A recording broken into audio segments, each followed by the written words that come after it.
Hello everyone, welcome to my channel. जैसे कि आप लोगों को पता है कि मैं सारे बेसिक से बेसिक टॉपिक आप लोग को कवर करा रहा हूँ आईपीएस क्लर्क के लिए। ठीक है, वैसे ही एक टॉपिक मैं ले रहा हूँ पजल्स। रीजनिंग के अंदर काफी इंपॉर्टेंट वेटेज रखता है, मिनिमम 10 मार्क्स के लिए रखता है, मैक्सिमम 10 मार्क्स के लिए रखता है। काफी इंपॉर्टेंट टॉपिक है। इससे पहले लेक्चर में आपको मैं करा चुका हूँ कि सारे वेरायटी ऑफ पजल करा चुका हूँ, सर्कल बेस्ड पजल करा चुका हूँ, फ्लोर बेस्ड पजल करा चुका हूँ, facing north, facing south, facing south वाला भी करा चुका हूँ। इनफैक्ट मैंने ऐसे सारे पजल करा चुका हूँ जो आप लोग एग्जाम्स के अंदर काफी इंपॉर्टेंट रोल प्ले करने वाले। ठीक है, इसी तरह मैंने एक पजल लिया है, अनसर्टेन पजल है। इन शॉर्ट मतलब इसमें बताया नहीं गया है कि कौन इनसाइड बैठा है कौन आउटसाइड बैठा है, बस सर्कल बेस्ड पजल एक टॉपिक है वो कर रहा हूँ। ठीक है, प्रॉपर्ली रीडिंग कर लेंगे, उसके बाद उसको बिठाएंगे। ठीक है, 8 persons A B C D E F G H, 8 जन है are sitting in a circular table, some of them facing toward the centre and some of them facing outside the centre. ठीक है, सर्कल में कुछ 8 लोग बैठे, circle में 8 लोग बैठे।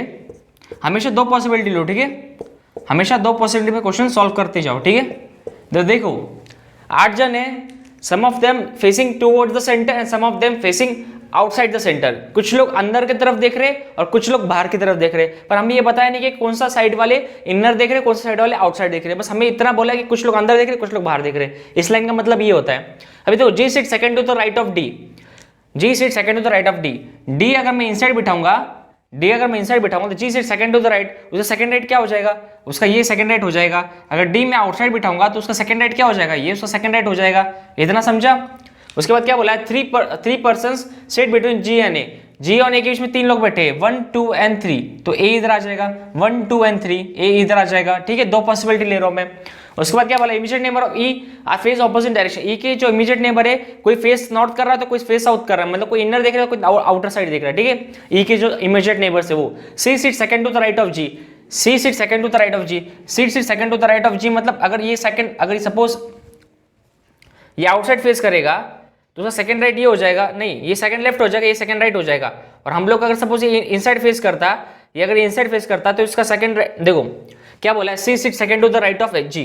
अगर ये इनसाइड फेस करेगा तो इसका सेकंड लेफ्ट ये, और हमें क्या चाहिए, सेकंड राइट चाहिए, तो सी सेकंड राइट ये हो जाएगा। ठीक है, अगर ये इनसाइड फेस करेगा तो, ठीक है, अगर ये आउटसाइड फेस करेगा तो उसका सेकंड राइट क्या, उसका सेकंड राइट क्या हो जाएगा, ये सेकंड राइट हो जाएगा। ठीक है, जो देखो C sit second to the right of G बोला है ना, जी का जो सेकंड राइट में बोला है, अगर सपोज वो जी जो है इनसाइड फेस करेगा तो उसका सेकंड राइट क्या होगा, सेकंड राइट ये सेकंड राइट ये हो जाएगा और सेकंड लेफ्ट क्या हो जाएगा, ये हो जाएगा। अगर जी आउटसाइड फेस करेगा तो ये सेकंड राइट हो जाएगा और ये सेकंड लेफ्ट हो जाएगा। ठीक है, तो अगर मैं इनसाइड जी को इनसाइड में बिठा रहा हूँ तो उसका सेकंड राइट क्या है, सेकंड राइट ये, और सेकंड लेफ्ट क्या है ये, तो सी इधर आ जाएगा। और सपोज मैं अगर सपोज सी को इधर बिठा रहा हूँ, अगर सी को मैं देख इस साइड में साइड बिठा रहा हूँ तो उसका अगर सपोज वो इनसाइड देख रहा है, जी अगर इनसाइड देख रहा है तो सेकंड राइट में बैठना चाहिए। तो इनसाइड में अगर सेकंड राइट क्या है, ये सेकंड लेफ्ट है, ये सेकंड राइट है, तो यहाँ पर नहीं बैठेगा, तो जी जो है वो यहाँ पर आउटसाइड बैठेगा और यहाँ पर इनसाइड बैठेगा। ठीक है, यहाँ पर जी आउटसाइड बैठेगा और जी यहाँ पर इनसाइड बैठेगा। इस लाइन का मतलब ये होता है। ठीक है, ठीक है, इतना प्रॉपर समझ में आया। H sit second to the left of one who sit third to the left of G, G के third left, first left second left third left. ठीक है, इसका क्या बोला है, H sit second to the left of one who sit third to the left of जी।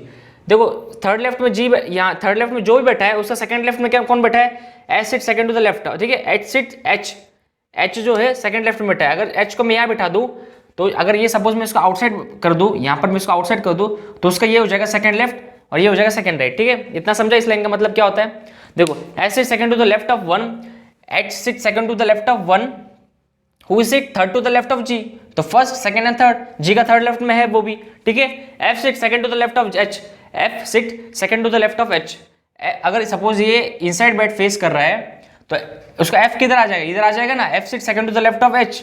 इस line का मतलब ये होता है। ठीक है, अभी वो पॉसिबिलिटी थोड़ी रुक लेते हैं, ये पॉसिबिलिटी देखते हैं प्रॉपर्ली बैठता है कि। ठीक है, H who is facing inside, H जो है वो इनसाइड फेस कर रहा है। इस लाइन का मतलब ये हो गया। ठीक है, मतलब हमारा जो प्रॉपर चल रहा है इसमें, मतलब B does not sit opposite to H, B इधर नहीं बैठेगा, बी के ऑपोजिट बी के एच के ऑपोजिट बी नहीं बैठ सकता, तो बी यहाँ नहीं बैठेगा तो बी कहाँ बैठेगा, बी यहाँ बैठ जाएगा। इस लाइन का मतलब ये हो गया। ठीक है, F sit third to the right of C, F sit third to the right of C, F जो है third to right of C, F जो है थर्ड राइट है। अगर सपोज वो इनसाइड फेस करेगा तो उसका थर्ड राइट ये हो जाएगा, थर्ड राइट लेफ्ट हो जाएगा। तो ये ऑब्वियसली बात है, वो जो है इनसाइड फेस कर रहा है। देखो अभी इनसाइड फेस कर रहा है तो ये थर्ड राइट है, ये थर्ड लेफ्ट है। इसका मतलब ये समझा।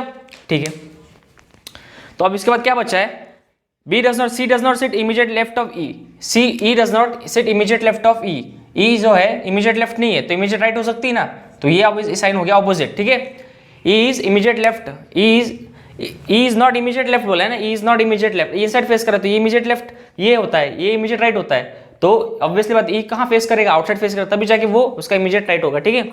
उसके बाद क्या बोला है, the person who face inside the centre, the person who sit face inside the centre are more than person facing outside the centre. तो अभी कितने पर्सन इनसाइड फेस करे, 1 2 एंड 3 एंड 4 एंड ये हो गया 5 1, तो ए कहाँ पे फेस करा, 2 मिनट रुको। तो वापस एक बार लाइन पढ़ ले, 3 पर्सन सिट बिटवीन, वापस एक बार प्रॉपर्ली डायग्राम पढ़ लेते हैं। G sit second to the right of D, G sit second to the right of D, इस लाइन का मतलब ये हो गया 3 person sit between C G and A, 3 person between G and A के 3 का गैप है। Immediate neighbour of E face opposite direction, immediate neighbour of E, immediate neighbour of E face opposite direction, ठीक है, immediate neighbour of E face opposite direction, ठीक है, इसका मतलब ये हो गया। E C sit second to the right of G, C sit second to the right of G, ये लाइन का मतलब ये हो गया। H sit second to the left of one who sit third to the right of G, G का थर्ड line में जो बैठा है उसका सेकंड लेफ्ट में जो बैठा है वो है एच, इसका मतलब ये हो गया। F sit second to the left of H and F sit second to the left of H and H who facing inside, ये मतलब इसका मतलब हो गया। F sit third to the right of C, F sit third to the right of C, ये line का मतलब ये हो गया। The C does not sit immediate left of E. The person who face inside the center are more than the person who sit, जो लोग inside देख रहे हैं ना वो ज्यादा है एज कम्पेयर टू आउटसाइड वाले, ठीक है। तो इसका मतलब ये हो गया, ठीक है। अभी इसके अंदर मेरे को ना अगर सपोज बोलूँ कि अगर सपोज बी डज, देखो अभी इसमें एक लाइन पड़ी थी कि इमीडिएट नेबर जो है ना किसके किसी के, तो इमीडिएट नेबर जो है कुछ इनर देख रहे कुछ आउटर देख रहे, ठीक है। इमीडिएट नेबर ऑफ, देखो G does not sit E face opposite direction of, immediate neighbour of E, immediate neighbour of E face is opposite direction. अगर ये इनसाइड फेस करेगा तो ये वाला जो है वो आउटसाइड फेस करेगा, अगर ये इनसाइड फेस करेगा तो ये वाला जो है आउटसाइड फेस करेगा, ठीक है। इस लाइन का मतलब ये हो गया। Immediate neighbour of E face is opposite direction, ये इनसाइड फेस करा तो दूसरा आउटसाइड फेस करेगा, इसका मतलब ये हो गया, ठीक है। इसी तरह हमारा पजल हो गया प्रॉपर्ली सॉल्व। इसके ऊपर मैंने कुछ 3 क्वेश्चन लिए, वो प्रॉपर्ली देख लेते। How many person face inside, inside कौन कौन पर्सन देख रहा है, 1 2 3 4 and 5 person are sitting facing inside the centre, ठीक है। Who among the following sit third to the right of H, H के थर्ड राइट में कौन है, इनसाइड फेस कर रहा है, first second third fourth, sorry third ना, C is third to the right of H, ठीक है। Who among the following sit third to the right of D, D के थर्ड राइट में कौन है, डी अगर इनसाइड फेस कर रहा है तो उसका थर्ड राइट में क्या हो जाएगा, थर्ड राइट कौन सा हो जाएगा, फर्स्ट सेकंड एंड थर्ड, तो B is the correct answer, ठीक है। इसी तरह मेरा पजल आपका हो गया सॉल्व। ये पजल काफी इंपॉर्टेंट है, आईबीपीएस क्लर्क प्री के अंदर आ सकता है, मैं गारंटी देता हूँ ऐसे पजल आपको देखने को मिलेगी, ठीक है। बेसिक पजल तो मैंने आपको प्रॉपर्ली करा चुका है, ऐसे पजल आपको देखने को मिलेगी जहां पर हमें पता नहीं है कि कौन इनसाइड फेस करे कौन सा आउटसाइड फेस करे, ठीक है। तो इसी तरह आप लोग को प्रॉपर्ली आप लोग को, मुझे लगता है आप लोग को समझ में आ गया होगा कैसे क्वेश्चन सॉल्व किया, एकदम बेसिक से समझाया आप लोग को। 2 पॉसिबिलिटी ली, दोनों के बाद एक पॉसिबिलिटी प्रॉपर्ली बैठती जा रही थी, इसलिए मैं सेकंड वाले को स्किप कर लिया, फर्स्ट वाले को प्रॉपर्ली बैठा दिया, ठीक है। तो ये हो गया रॉन्ग, ये हो गया सही, ठीक है, ये हो गई सही। तो इसी तरह आप लोग को और पजल की अगर चाहिए कुछ डिमांड हो तो मुझे कमेंट बॉक्स में बता दीजिए, ठीक है। So thank you for watching my channel, thank you.